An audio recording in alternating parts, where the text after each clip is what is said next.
Tabernáculo em Pedra Branca, Paraíba, Rua Cândido Gambarra, sem número, próximo à antiga Caixa d'Água, apresenta o programa Pedra Angular.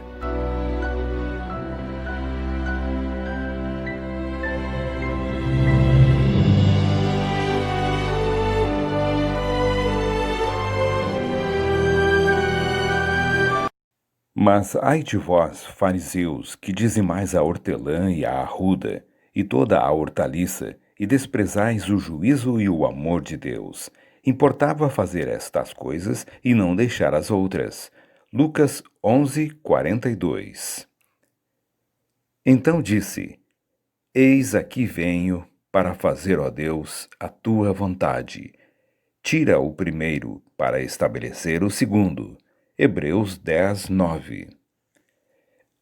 Ai de vós, escribas e fariseus, hipócritas, pois que dizimais a hortelã, o endro e o cominho, e desprezais o mais importante da lei, o juízo, a misericórdia e a fé. Deveis, porém, fazer estas coisas e não omitir aquelas. Mateus 23:23.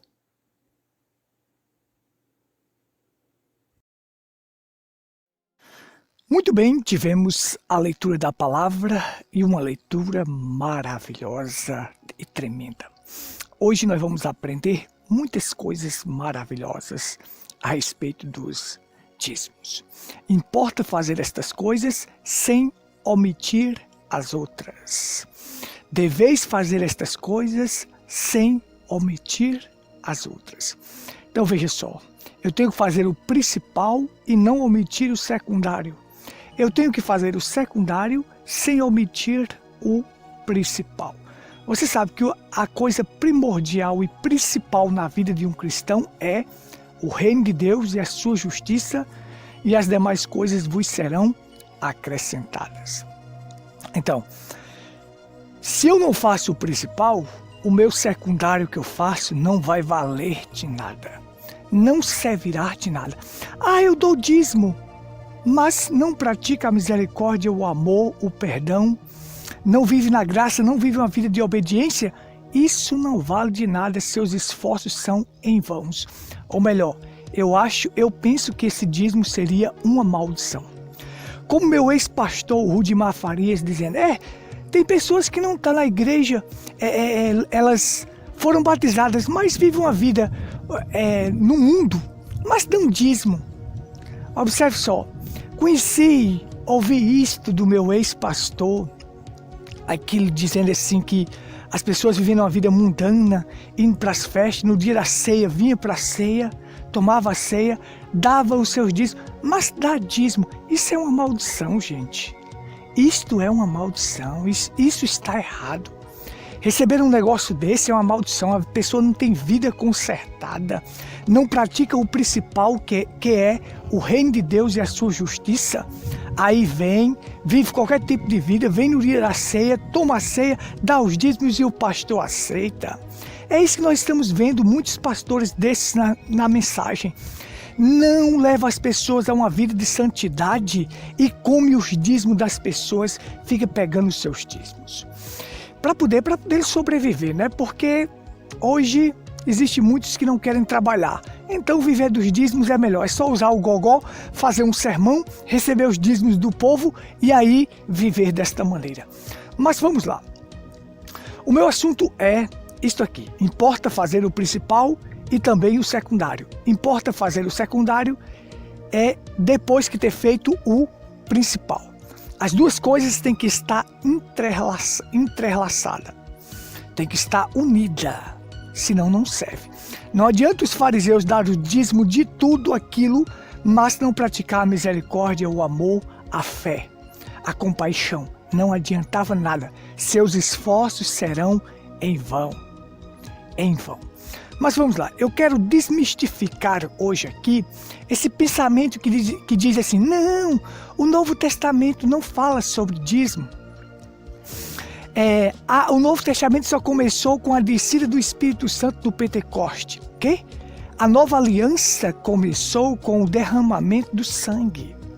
A própria Bíblia diz em Hebreus, nós tivemos a leitura, remove o primeiro para se estabelecer o segundo.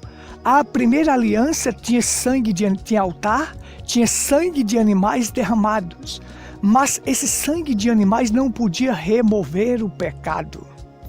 O pecador voltaria a pecar novamente, porque a natureza daquele animal não podia pousar sobre aquele pecador.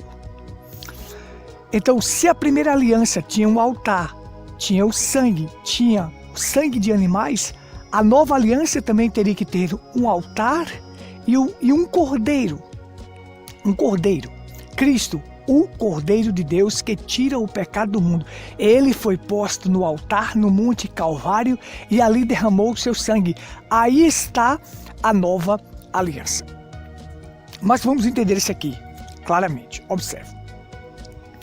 Antes da vinda de Cristo, a primeira vinda, ele enviou um profeta. E esse profeta era a transição entre o Velho e o Novo Testamento. Ele foi o último profeta da lei. Eu quero fazer uma base aqui para você entender. O último profeta da lei, João Batista. A lei e os profetas vigoraram até João, do Velho Testamento. Porque aí vem as balelas do povo dizer que não existe mais profeta hoje. O próprio Jesus disse: eu vos enviarei profetas. Paulo era profeta, Pedro era profeta. Ora, como é que vem essas balelas, essas conversas fiadas de dizer que não existe mais profetas? A lei e os profetas vigoraram até João, o último profeta da lei, para dar transição à graça, para introduzir a graça para o mundo. Mas na graça, Jesus envia profetas. Envia profetas sim, porque ele próprio falou isto. Agora os profetas que virão serão os profetas da graça, porque a graça foi introduzida pelo último profeta da lei, João Batista.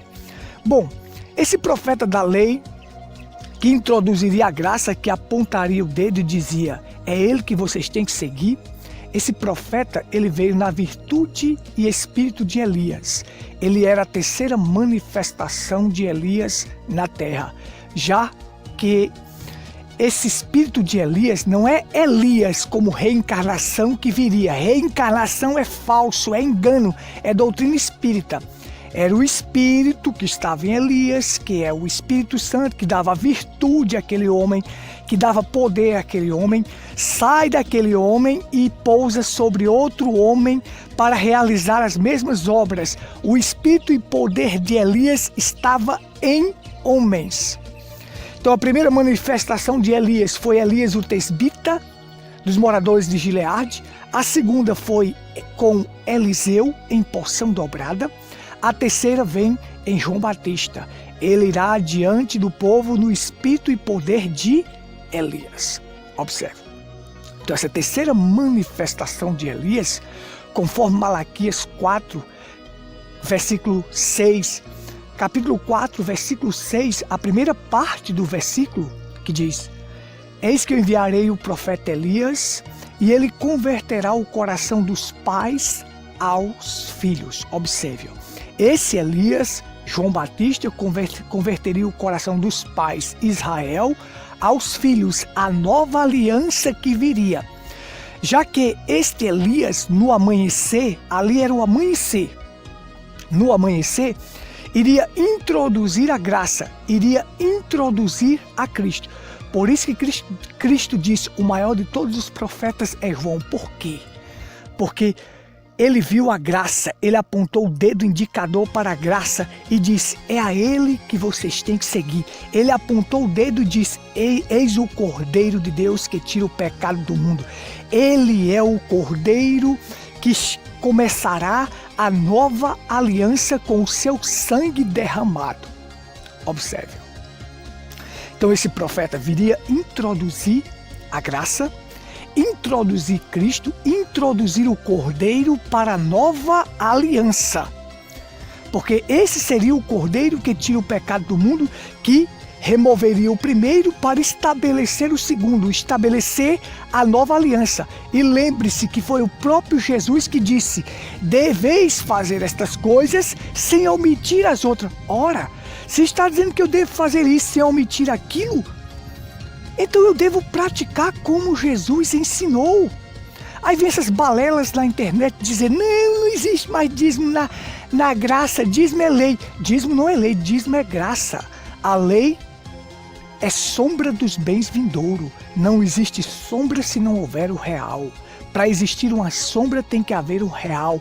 A graça vem antes da fundação do mundo, porque o Cordeiro foi morto desde antes da fundação do mundo. Não quero entrar nesse mérito, porque é longo isto, mas vamos lá. Não quero fugir do meu assunto aqui. Então observe, estava introduzindo a graça, João estava introduzindo um novo holocausto, um novo sacrifício, uma nova aliança. Ele estava introduzindo isto para o mundo. Ele vem e diz, eis o Cordeiro de Deus que tira o pecado do mundo. É uma nova introdução agora, é um novo sacrifício que virá. O sacrifício de bodes e de touros e de cordeiros será removido para estabelecer esse agora deste cordeiro. Lá no amanhecer, Deus tinha um Elias que converteria o coração dos pais aos filhos, converter Israel à fé agora dos filhos, os apóstolos.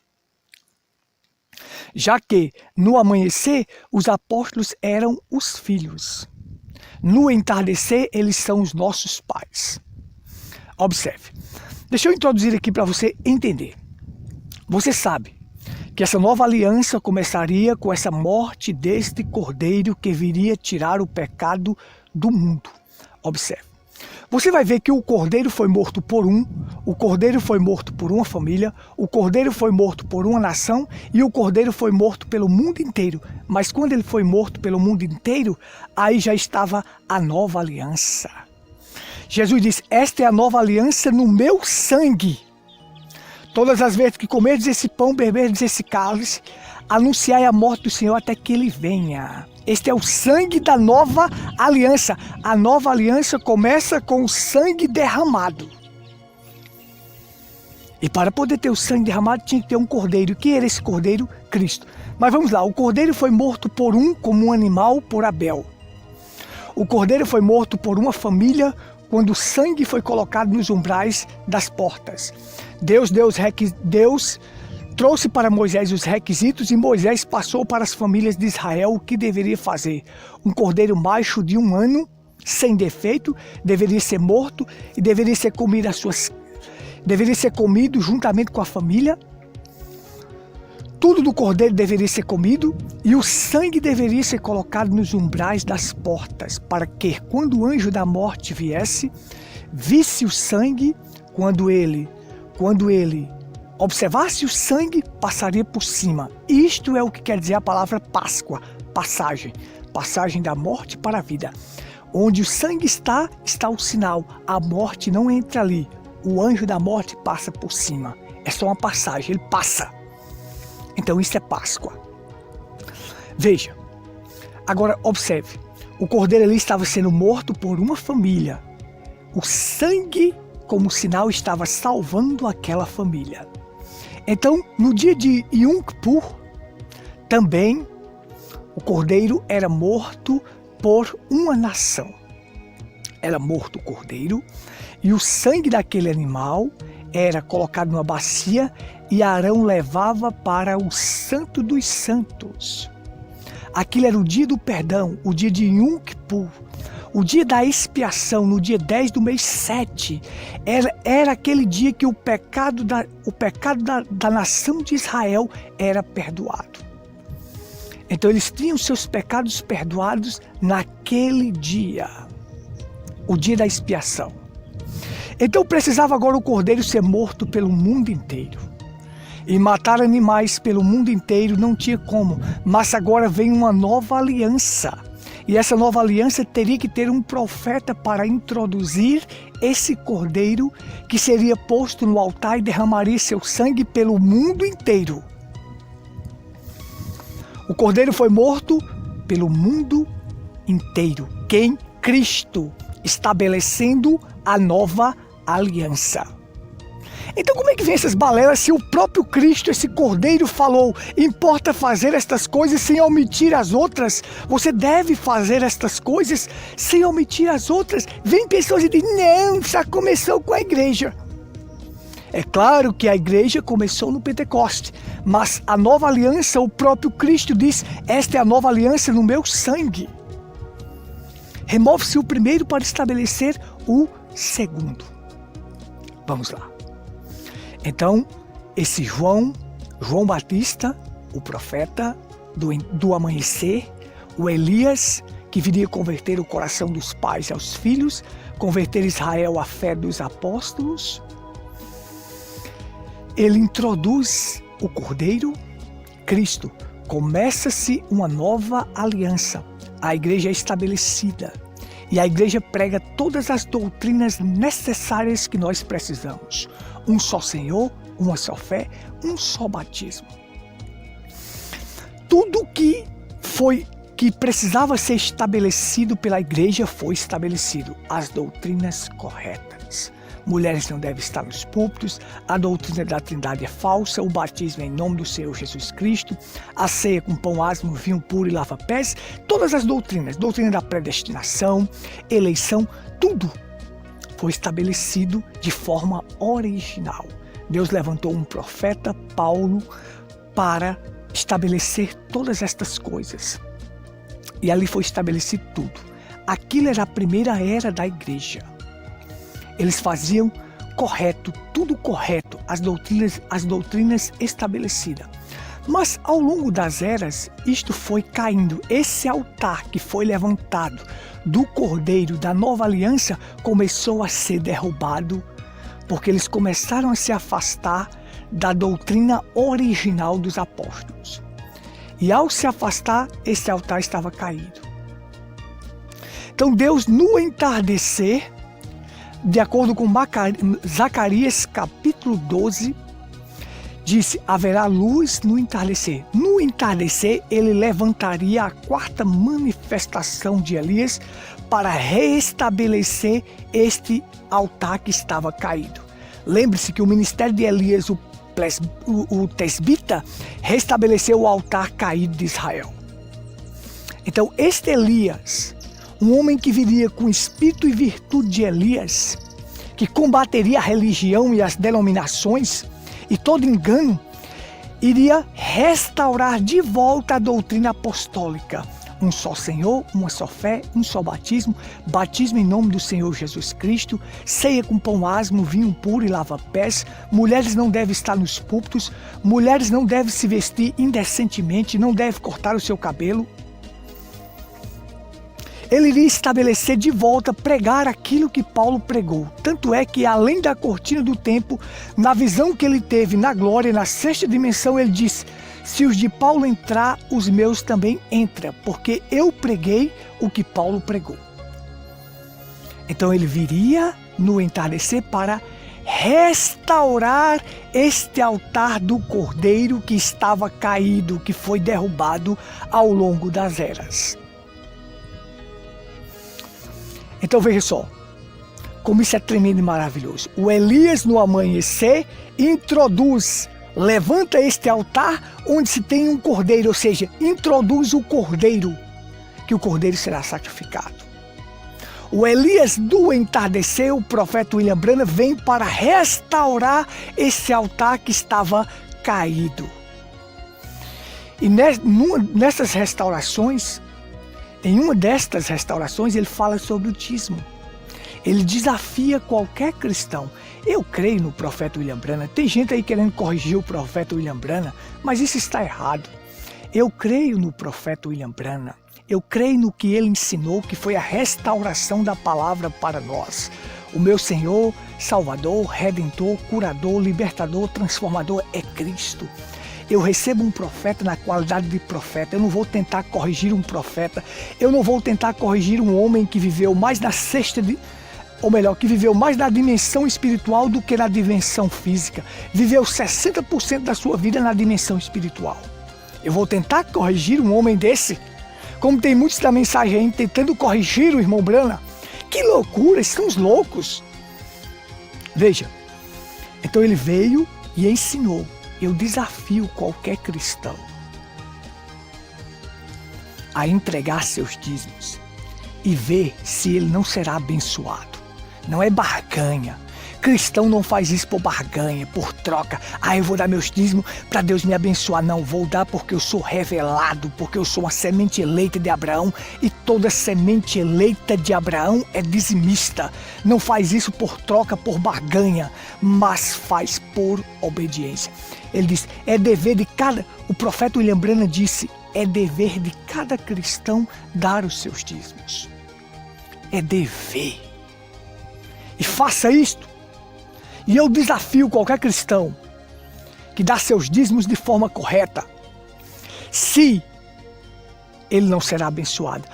Mas eu vou dar meus dízimos. Tem muitos charlatões mercenários aí se banqueteando, atrás até de comprar avião com dinheiro dos dízimos. Ora, peça a Deus discernimento.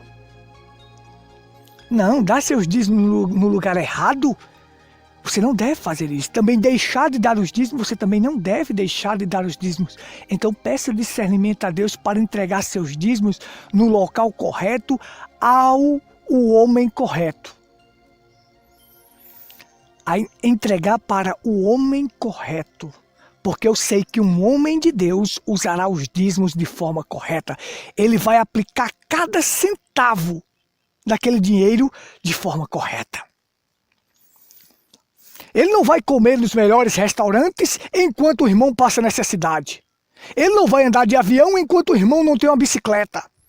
Quiseram dar um Cadillac novo para o irmão Brando disse, eu vi de onde vinha, mas eu não quero isto. O meu povo come um pão de milho, uma refeição por dia e vem para o culto de oração. E agora eu vou andar de Cadillac. Quiseram dar para ele. Se fosse para esse daí, dessa empresa chamada Fé Perfeita, se fosse dar para ele, ele ia dizer, benção, benção. Eu sou um homem abençoado por Deus, eu tenho fé. Me deram um carro novo. Não. Ele compra carrão novo com dinheiro dos dízimos. Não é dado para ele, não. Ele compra com dinheiro dos dízimos. Ele quer comprar avião com dinheiro dos dízimos. Eu vou bater nessa tecla, gente. Eu vou bater nesse sistema. Eu convivi nesse sistema há 8 anos. Sabe? Isso é só uma fachada. Ali está no púlpito um homem pregando. Você pensa que ele está pregando a verdade. Você pensa, esse homem prega a verdade, esse homem prega demais. Mas aquilo é só uma fachada, aquilo é só uma empresa, gente. É só uma empresa. Por trás daquela fachada, vai para os bastidores para você ver quem são esses homens. Quem é este homem aí de João Pessoa? Vamos para os bastidores para você ver. Então veja só. Quiseram dar um Cadillac para ele. Mas ele não quis. Ora, enquanto as pessoas comem um pão de milho e vêm para o culto.